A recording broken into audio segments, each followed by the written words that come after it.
Hi everyone, welcome back. It's me, Mommy Sai, and this week we are here to discuss weeks 10 and 11 of our pregnancy.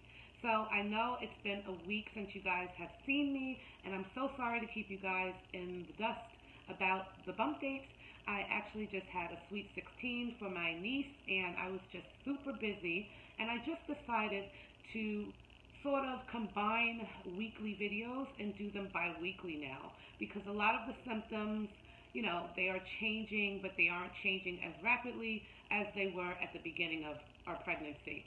So today I am currently 12 weeks and 1 day pregnant, and again, we're going to discuss weeks 10 and 11. As far as size and development, this week Munchkin is officially a fetus, so no longer an embryo. This week Munchkin is the size of a Brussels sprout, and Munchkin is now growing hair follicles and fingernails. And it's a funny fact because if it's a girl, she's actually developing her ovaries this week. So that's really interesting. Munchkin is now using his or her hands to explore her face or his face. And they're also able to hiccup now, which I probably can't feel. So that's a lot that has been going on, since our last bump date at week 9.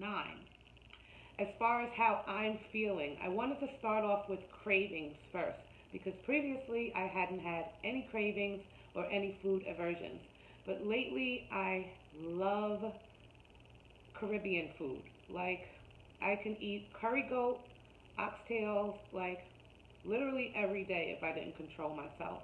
I told you guys before that Munchkin likes spice. So anything that's spicy, jerk chicken, anything like that, I love it.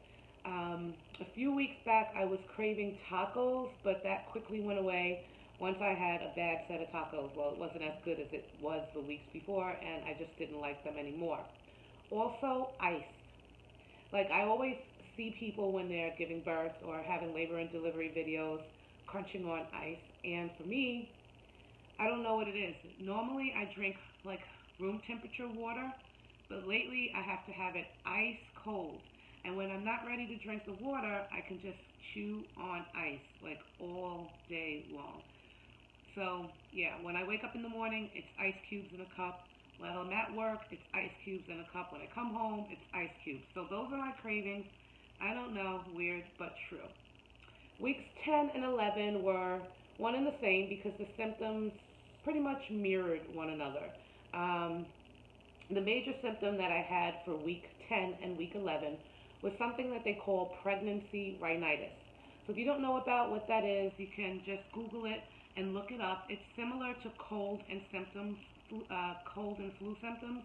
So I had like the congestion in my nose.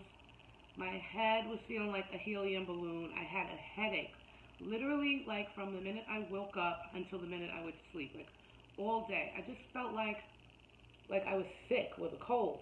And even before pregnancy, I'm not a person that gets sick. Like, I've been blessed. I just don't get colds. Like, I see people blowing their nose and really sick very often, and that's never been an issue for me. But since I've been pregnant, weeks 10 and 11, I'm like, what is going on? Why am I sick? It's almost 100 degrees outside, and I'm just like dying. I was freezing all the time. But yeah, that has subsided towards the end of week 11. Thank you, Jesus. What else is there? I am looking down at my notes. I've been super energized, like able to just go out. I actually went to a lounge, like a dining lounge last night. So I was able to go out and not worry about getting like sick. Because like before, I was just staying in the house on my weekends because I'm afraid like as soon as I get someplace, if I smell something, I'm just going to get sick or, so I've been able to go out. I've also been able to clean. My wife, like I said in the past, has been doing all of the house chores, but I've been able to clean the way I want to clean. Y'all know how it is. Y'all know we love when the spouse does the cleaning, but we have our own way of doing things. So, yeah, I've been able to clean up really good. I am still sensitive to like certain cleaning products, so I don't use anything with bleach in it in the house. What else is there? Like certain fragrances, like Lysol, I can't smell that. My nose has just been so crazy. So when we go out, my wife drinks and I don't. I have like the mocktails and things like that. And I could just smell the alcohol on her breath and it just drives me up a wall. So I keep her with mints as well so that the smells don't bother me. Um, Another exciting thing. So I believe the last time we spoke, I explained to you guys we had the consultation with our delivering OB, and he also discussed that we will be going to see a high risk OB because of my advanced maternal age. Now, with that, you have what's called your first trimester screening. So that typically happens between week 11 and week 13 of your pregnancy, just before you reach your second trimester. So we have scheduled this screening to happen next week on Thursday, which is July the 26th, and I'm really, really excited because we get to meet the high-risk OB who's going to be performing all of our sonograms moving forward. We are going to be having something called the NT scan. And if you're not familiar with that, that is the Nuchal Translucency scan. And what that does is does a full checkup of the baby's anatomy, basically defining any risk for Down syndrome or any other chromosomal abnormality. So, I got scared in the beginning when he was telling us we had to do all these tests and see a genetic counselor, because I'm like, what is the big deal? I'm just 35. But these are also just precautionary measures because 1 in every 190 pregnancies, I did some research, is positive for the Down syndrome. So what they do in this nuchal translucency scan is they measure the nasal bone of the baby, the spine, the full anatomy, which is the size of the baby, the brain, the bladder, the kidney. Of course, you get the fetal heartbeat again, and they also check for the amount of fluid behind the neck. So, provided that comes back negative, then you're like 1 in 100,000% chance of your child having Down syndrome. So I am totally excited about that because it is just a scan. I'm even more excited. I did speak with a couple of other women that are advanced maternal age, and some of their tests on the scan came back inconclusive, so they had to do a more evasive test, which is that needle in the stomach. Now, I'm not afraid of needles, but I went in thinking, oh my gosh, I'm going to have to get a needle in my stomach, like in my mind. So when I called the doctors and they confirmed, no, you're just having the nuchal translucency scan, and it's just a really long sonogram. So typically at the beginning, at the fertility specialist, our sonograms were about, quick 3 to 4 minutes at best. This scan takes about 25 to 30 minutes to do. So again, they're checking for everything. My wife is going to be there with me. I'm having this done in the morning, and I'm going to go to work afterwards. So there isn't anything that should be hindering me from going to work. So yeah, I'm really, really excited about that. The next thing I wanted to get into, you guys, that's pretty much it for symptoms for me.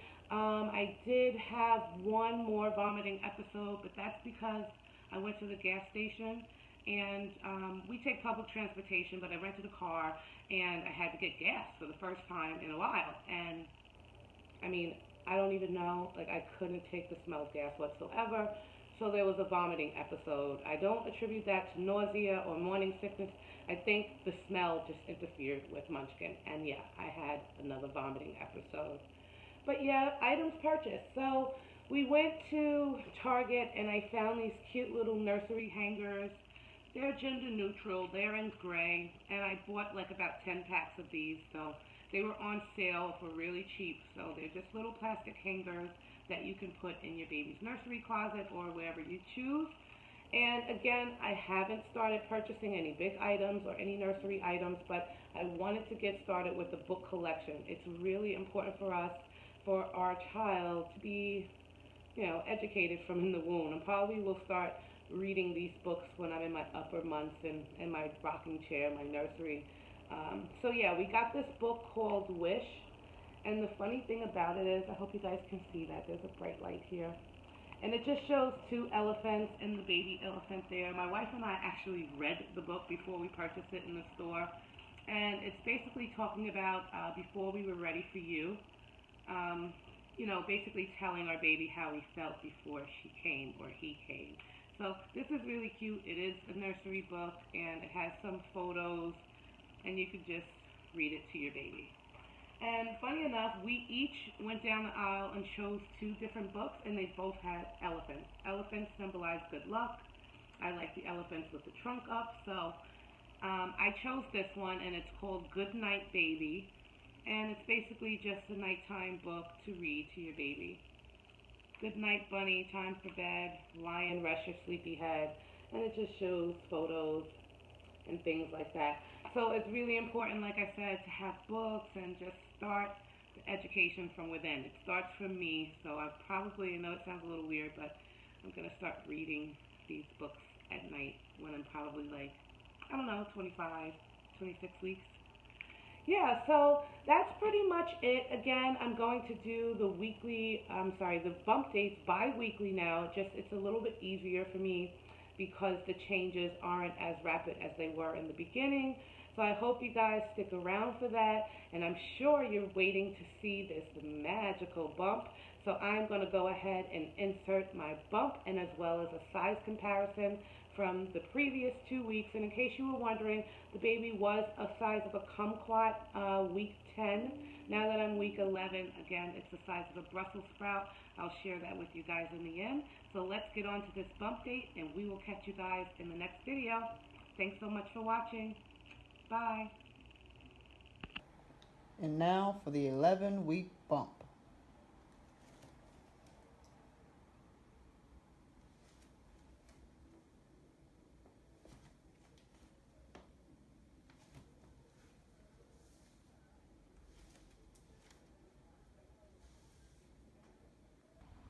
So there you have it. Week 11, Munchkin is now the size of a Brussels sprout.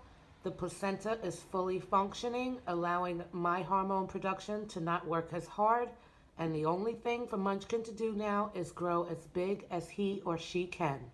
So thanks for watching. We'll see you in the next bump date.